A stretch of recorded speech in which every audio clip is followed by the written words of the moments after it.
The world's largest cave is opening for the public. The Sun Dung Cave in Vietnam was discovered in 1991, but no one entered until 4 years ago. Mainly because the cave makes this really loud and scary whistling noise, and the entrance is a straight down 80-meter drop. The thing is 5.5 miles long and can fit a 40-story skyscraper inside. Has a jungle, 2 rivers, and several never-before-seen plant species. I mean, just look at these pictures. It's like out of a movie. Starting next year, tour company Oxalis is offering 6-day tours.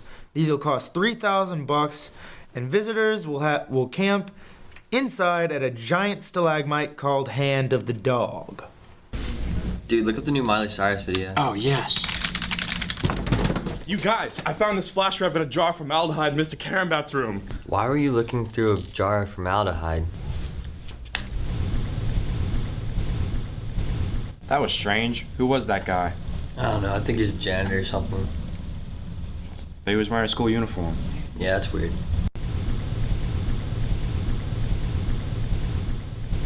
Something strange about this flash drive, man. Here, let me check it out.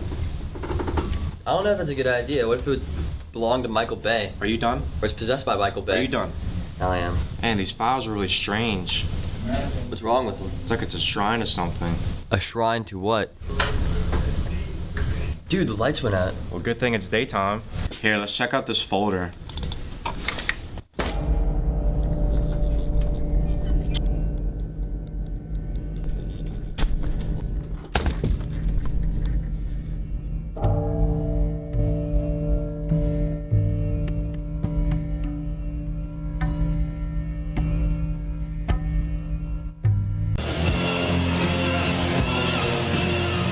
Hello and welcome to Guerilla Wolves Movie News. I'm Parker Lehman. I hate this time of the year. August, September, and October, I mean. This is pretty much where Hollywood dumps all their junk besides The World's End and The Butler. Right between summer season and awards season. They just lay it all there and say, hey, go see it, give us money. That being said, Riddick is rated R, so I can't review it. So I'm going to recommend one of my favorite movies to y'all that I feel doesn't get enough recognition. It's called The Prestige. My favorite movie is The Dark Knight, and this is a very close second. It's the story of 2 magicians in the 1900s who try to figure out each other's secrets as one discovers the ultimate magic trick. This movie is nothing short of breathtaking.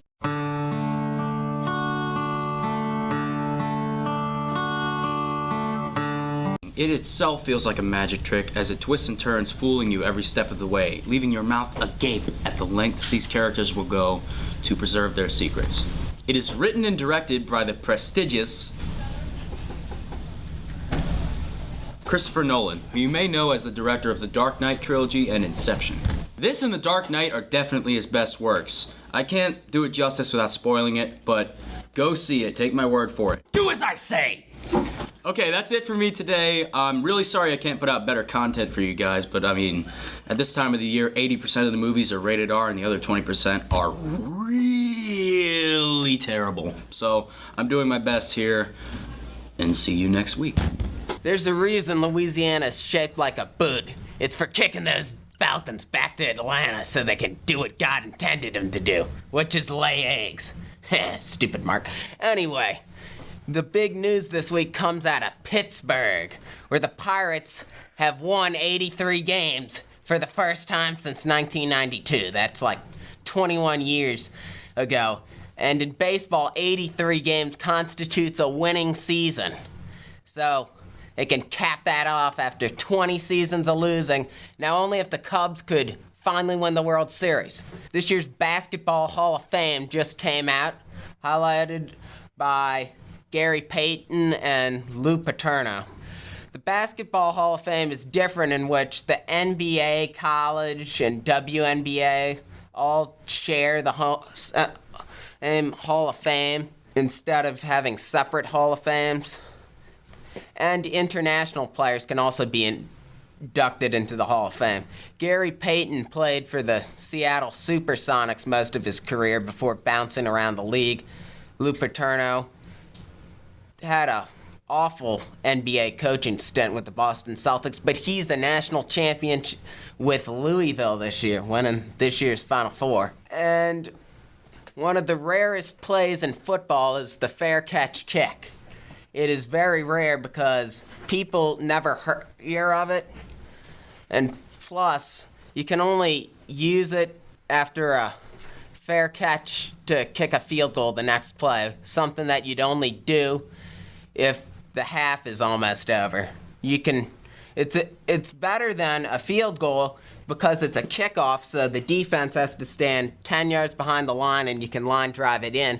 Also, if the clock is already expired, you can still use it. And this week for Monday Night Football, I got the Bengals upsetting the Steelers. Sorry, Mr. Moran. I believe that Cincinnati, with the home field advantage, will be the team to beat in the AFC North. The Ravens gave away their best players. The Steelers, the defense isn't what it once was.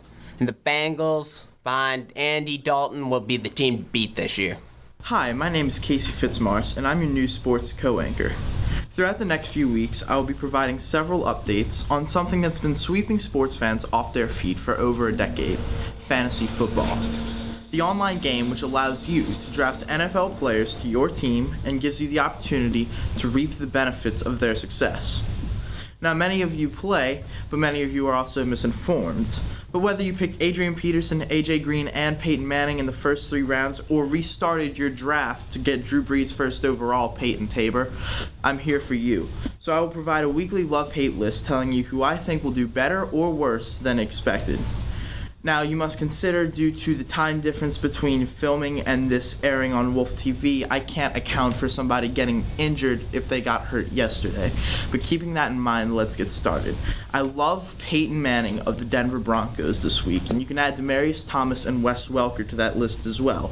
Peyton Manning looked absolutely phenomenal in his Week 1 game against the Baltimore Ravens, as I'm sure you've all heard by now. 7 touchdowns in one game against a historically good Ravens defense is rare, but not out of sight for the all-time great.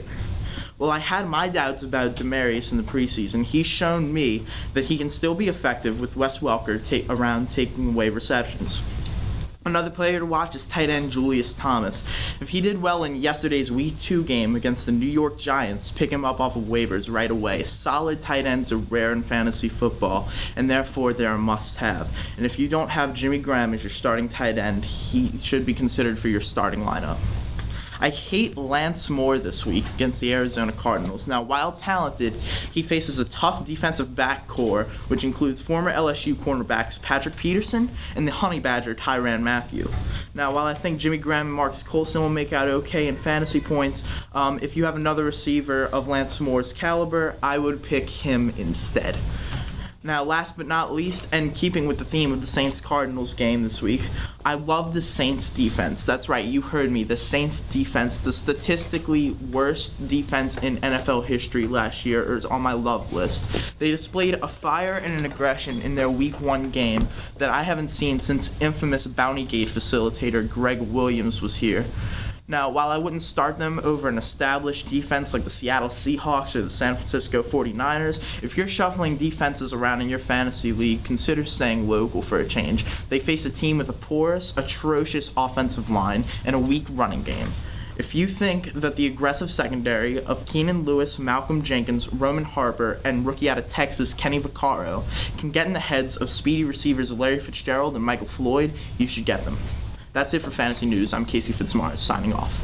Hey everybody, we took the week off at Mark's Mini Games, but now we're back. My first review this week is going to be on the new 2DS Nintendo announced about 3 weeks ago.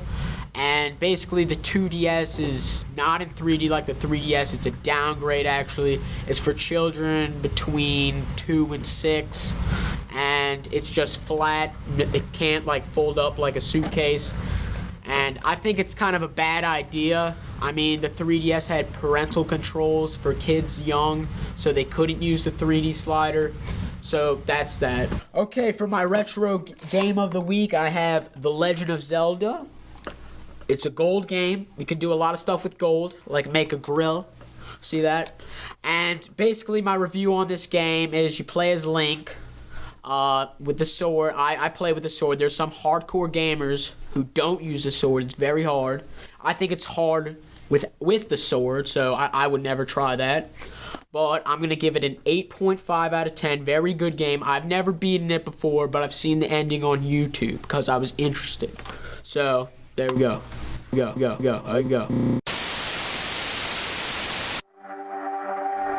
Reporting to you on all the dark movements of secret organizations and otherworldly beings we all know, love, and try to ignore, I welcome you to St. Paul's. The Student Council has announced that, starting next school year, a 14th grade will be available. To accommodate this new grade level, several other courses will be added, including AP Phonics, Extraterrestrial Studies, Uncreative Writing, Cryptology, and Supercalculus available on Math XXL. Upon asking the Student Council President about the addition of a 13th grade for continuity purposes, he merely shrugged and said, "No thanks, I'm superstitious." And with that, I'm all out of time. Tune in next week, this time, this dimension, and I'll welcome you again to St. Paul's.